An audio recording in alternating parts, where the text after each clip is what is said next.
எல்லாரும் நல்லா இருக்கீங்களா? இந்த சமையல் சேனல் வழியா உங்க எல்லாரையும் சந்திக்கிறதுல மிக்க மகிழ்ச்சிங்க. சிம்பிளான சமையல் எக்ஸலண்டான டேஸ்ட்ல வரணும்னா நம்ம சேனலை தொடர்ந்து பாருங்க. உங்களோட கருத்துக்களை கமெண்ட் செக்ஷன்ல போஸ்ட் பண்ண மறக்காதீங்க. வாங்க கிச்சனுக்கு போகலாம். சுவையா ஆரோக்கியமா சமைக்கலாம். இப்போ நம்ம செய்ய போகிறது ரொம்ப ஈஸியாக செய்யக்கூடிய ஒரு துவையல் ரெசிபி தாங்க. இந்த துவையலை கஞ்சி, தயிர் சாதம், ரச சாதம், கலந்த சாதம்னு இப்படி எல்லாத்துக்குமே நம்ம வச்சு சாப்பிடலாம். சட்டுன்னு செய்யக்கூடிய இந்த துவையலை எப்படி செய்யறதுன்னு பார்க்கலாம் வாங்க. இந்த துவையல் செய்யறதுக்கு ஃபர்ஸ்ட்டு ஒரு மிக்சி ஜாரில் துருவுன தேங்காய் எடுத்து வச்சுருக்கேன். நம்மளோட தேவைக்கு ஏற்ற மாதிரி எடுத்துக்கோங்க. ஒரு மீடியம் சைஸ் தேங்காயில் ஒரு மூடி அளவு தேங்காவை துருவி எடுத்து சேர்த்துருக்கேன். இதில் 2 காஞ்ச மிளகாய் சேர்த்துருக்கேன். 2 பல்லு பூண்டு பற்கள் சேர்த்துக்கலாம். காரம் நம்ம எந்த சாப்பாட்டுக்கு இதை தொட்டுக்க போகிறோன்றதுக்கு ஏற்ற மாதிரி காரத்தை கூடுதலாகவோ குறைவாகவோ சேர்த்துக்கோங்க. தேவையான அளவு உப்பு சேர்த்து ஃபஸ்ட்டு தண்ணி விடாமல் இது போல் அரைச்சிட்டு அப்புறம் கொஞ்சமாக தண்ணி விட்டு அரைச்சி எடுத்துக்கோங்க. அதுக்கு அடுத்தது 2 கைப்பிடி அளவுள்ள வறுக்கடலை, உடச்ச கடலை இதை சேர்த்துக்கணும். சேர்த்து தண்ணி விடாமல் அரைச்சிக்கோங்க. ஃபர்ஸ்ட்டு தான் கொஞ்சமாக தண்ணி விடணும், அதுக்கப்புறம் தண்ணி விடக்கூடாது. துவையல்னாலே இது போல் கெட்டியாக திரியாக இருக்கணுங்க. இதுக்கு தாளிப்பு கொடுக்கறது நம்மளோட விருப்பம் தாங்க. நான் ரச சாதத்துக்காக இந்த துவையல் ரெடி பண்ணேன். தாளிப்பு நான் கொடுக்கல. இந்த அளவில் கெட்டியாக இருக்கணும். இப்போ நம்மளோட சுவையான தேங்காய் உடச்ச கடலை துவையல் சூப்பராக ரெடி ஆயிடுச்சுங்க. நீங்கள் காரசாரமான சாதத்துக்கு செய்ய போகிறீங்கன்னா மிளகாயோட அளவை குறைச்சிக்கோங்க. காரம் இல்லாத தயிர் சாதம், கஞ்சி சாதம் போல் சாதத்துக்கு செய்ய போகிறீங்க அப்படின்னா கூடுதலாக மிளகாய் வச்சுக்கோங்க. அப்போ சுவை கூடுதலாக இருக்குங்க. இப்போ நம்ம செய்ய போகிறது ஒரு துவையல் தாங்க. இதை சாதத்துலேயும் போட்டு சாப்பிட்லாம், டிஃபனுக்கு சைட் டிஷ்ஷாகவும் தொட்டுக்கிட்டு சாப்பிட்லாம். ரொம்ப சுவையான அதே சமயத்தில் ஆரோக்கியமான இந்த துவையலை எப்படி செய்யுதுன்னு பார்க்கலாம்.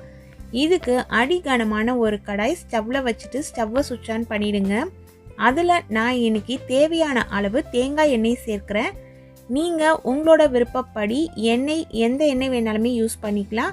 அதே போல் தேங்காய் எண்ணெயில் செஞ்சால் மணமாக இருக்கும். தேங்காய் எண்ணெய் இல்லாத பட்சத்தில் நீங்கள் வீட்டுக்கு எந்த எண்ணெய் சமைக்கிறீங்களோ அந்த எண்ணெயை யூஸ் பண்ணிக்கோங்க. இதில் நான் 3 டேபிள் ஸ்பூன் அளவு எண்ணெய் விட்டு எண்ணெய் சூடேறின பிறகு 2 டேபிள் ஸ்பூன் அளவுள்ள கடலைப்பருப்பு சேர்க்கிறேன். 2 டேபிள் ஸ்பூன் அளவுள்ள உளுந்தம்பருப்பு சேர்க்கிறேன். 2 டேபிள் ஸ்பூன் அளவுள்ள துவரம்பருப்பு சேர்க்கிறேன். 3 பருப்புமே சமமான அளவு எடுத்துக்கோங்க.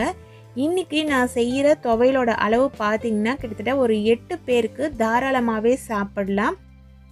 தொட்டுக்கிட்டும் சாப்பிட்லாம், சாதத்தில் போட்டும் சாப்பிட்லாங்க. நல்லா சூடான சாதத்தில் இந்த துவையல் 2 டேபிள் ஸ்பூன் அளவு சேர்த்து சாதத்தில் நெய் விட்டு சாப்பிடும்போது சூப்பராக இருக்குங்க. இப்போ பாருங்கள், இந்த அளவு கோல்டன் கலரில் பருப்பு எல்லாமே வறுபட்டுடுச்சு. இது போல் வறுபட்ட பிறகு இந்த பருப்பை எடுத்து தனியாக ஒரு பிளேட்டில் நம்ம வச்சுக்கலாம். எண்ணெயெல்லாம் இருத்துட்டு பருப்பு எடுத்து தனியாக பிளேட்டில் வச்சுருங்க. இப்போது அதே எண்ணெயில் 1 டேபிள் ஸ்பூன் அளவுள்ள கொத்தமல்லி விதைகள் சேர்த்துக்கலாம். இதை சேர்த்து 2 முறை கலந்து விட்டுட்டு இதுலேயே நம்ம சீரகம் சேர்க்க போகிறோம். சீரகம் ஒரு 3/4 டேபிள் ஸ்பூன் அளவு சேர்த்துக்கலாம். லோ ஃப்ளேமில் இருக்கட்டும். ஒரு பெரிய நெல்லிக்காய் அளவுள்ள புளியை நாறு கொட்டெல்லாம் இல்லாமல் பார்த்து எடுத்து சேர்த்துக்கலாம். பூண்டு பற்கள் ஒரு 6 பூண்டு பற்கள் சேர்த்துக்கலாம். இது மீடியம் சைஸில் இருக்க பூண்டு பல் தான். பூண்டு பல்லோட சைஸுக்கு ஏற்ற மாதிரி நீங்கள் கூடுதலாகவோ இல்லை குறைவாகவோ சேர்த்துக்கோங்க. அதே போல் புளிப்பு நீங்கள் குறைவாக தான் சாப்பிடுவீங்கன்னா இதை விட குறைவாக சேர்த்துக்கோங்க. காரத்துக்கு வரமிளகாய் தான் சேர்க்குறோம். உங்களோட காரத்துக்கு தகுந்த மாதிரி வரமிளகாய் சேர்த்துக்கோங்க. நான் கிட்டத்தட்ட இன்றைக்கி 10 மிளகாய் சேர்க்குறேன். இது நல்லா உரப்பாக இருக்கும். நம்ம சாதத்தில் போட்டு சாப்பிடும்போதும் நல்லா சுவையாக இருக்கும். நீங்கள் உங்களோட காரத்துக்கு தகுந்த மாதிரி பார்த்து சேர்த்துக்கோங்க. இது மீடியம் சைஸில் இருக்க தேங்காயில் ஒரு மூடி தேங்காவை துருவி எடுத்து சேர்த்துருக்கேன். தேங்காயை துருவி நான் ரெஃப்ரிஜிரேட்டரில் வச்சுருந்தேன், அதனால தான் கொஞ்சம் கட்டியாக இருந்தது. இப்போது இது சூட்டில் சேர்த்து கலந்து விட்டோன்னே இது போல் நமக்கு வந்துடும். தேங்காய் துருவல் சேர்த்து நிறைய நேரம் நம்ம வறுக்கக்கூடாது. அதே போல் தேங்காய் ரொம்ப முத்தலாகவும் இருக்கக்கூடாது, ரொம்ப இலசாகவும் இருக்கக்கூடாது. குருமாக்கெலாம் நம்ம யூஸ் பண்ணுவோம் இல்லைங்களா, ஒரு மிதமான பதம், அந்த பதத்தில் இருக்க தேங்காவை சேர்த்துக்கிட்டால் சுவை நல்லா இருக்குங்க. நல்லா சூட்டில் தேங்காவை கலந்து விட்டுடலாம். ஏன் தேங்காவை வதக்குறோன்னு பார்த்தீங்கன்னா, நீங்கள் காலையில் செஞ்சிங்கன்னா நைட்டு வரைக்கும் கூட இந்த துவையல் நல்லா இருக்கணும் அப்படின்னா இது போல் நீங்கள் செஞ்சிங்கன்னா கெட்டு போகாமல் சூப்பராக இருக்கும். இப்போது அதே சூட்லேயே இருந்து அப்படியே ஆறட்டும். நல்லா ஆறிடுச்சு. ஆறின பிறகு இதை நம்ம ஒரு மிக்சி ஜாரில் சேர்த்து அரைக்க போகிறோம். இந்த கடாயோட சூட்லேயே இருக்கும்பொழுது இன்னும் கொஞ்சம் நல்லா இது சூடு ஏறி இது போல் உதிர உதிராக நமக்கு கிடைக்கும். ரொம்ப ஃபஸ்ட்லேயே நீங்கள் கருக விட்டுட்டிங்கன்னா உடனே வேறு ஒரு பிளேட்டில் சேஞ்ச் பண்ணிவிடுங்க. இது ஓரளவு சூடு ஏறின பிறகு அப்படியே விட்டு நான் ஆற விட்டுட்டேன். இப்போ நல்லா ஆறிடுச்சு. இதை ஒரு மிக்ஸி ஜாரில் சேர்த்துட்டு ஃபர்ஸ்ட்டு தண்ணி விடாமல் அரைக்க போகிறோம்.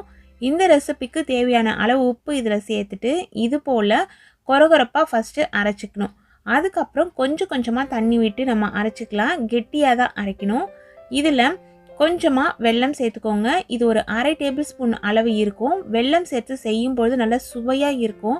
இந்த உப்பு, காரம், புளிப்பு எல்லாத்தையும் வந்து கரெக்டாக பேலன்ஸ் பண்ணி தந்துடும். தண்ணி விட்டு இது போல் நம்ம அரைச்சிட்டோம். இது போல் அரைச்ச பிறகு தான் நம்ம பருப்பு சேர்த்து அரைக்கணும். பருப்பு நீங்கள் முதல்லையே சேர்த்து அரைச்சிட்டிங்கன்னா எல்லாமே கொஞ்சம் நைஸாக வந்துடும். அதனால தான் இது போல் ஃபஸ்ட்டு அரைச்சிட்டு அதுக்கப்புறம் நம்ம பருப்பு சேர்த்து அரைக்கும் பொழுது சாப்பிடும் பொழுதும் நல்லா மொறுன்னு பருப்பெல்லாம் நமக்கு தெரியும். பருப்பு சேர்த்துட்டு இது போல் கலந்து விட்டுட்டு அதுக்கப்புறம் தேவையான அளவு தண்ணி கொஞ்சம் கொஞ்சமாக விட்டு அரைச்சிக்கோங்க. இது போல் ஒரு கெட்டியான பதத்தில் இருக்கட்டும். இந்த துவையல் சாப்பிட்றதுக்கு ரொம்ப சுவையாக இருக்கும். துவையல் பொறுத்த வரைக்கும் நம்ம தாளிக்காமல் அப்படியே கூட யூஸ் பண்ணிக்கலாம். நான் இன்றைக்கி தாளித்து தான் காண்பிக்க போகிறேன். இதுலேயே நீங்கள் தண்ணி விட்டு இலகெல்லாம் அரைச்சிட்டிங்கன்னா சட்னியாக கூட யூஸ் பண்ணிக்கலாம். இப்போ எல்லாத்தையும் இந்த பவுலில் சேஞ்ச் பண்ணியாச்சு. இப்போ தாளிப்பு ரெடி பண்ணிடலாம். தாளிக்கிற கரண்டியை ஸ்டவ்வில் வச்சுட்டு 3 டேபிள் ஸ்பூன் அளவில் தேங்காய் எண்ணெய் சேர்த்துக்கிறேன். இதில் நம்ம தேங்காய் சேர்த்து அரைச்சிருக்கோம் அப்படிங்கிறதுனால தேங்காய் எண்ணெயிலேயே தாளிச்சிங்கன்னா ரொம்ப நல்லாயிருக்குங்க.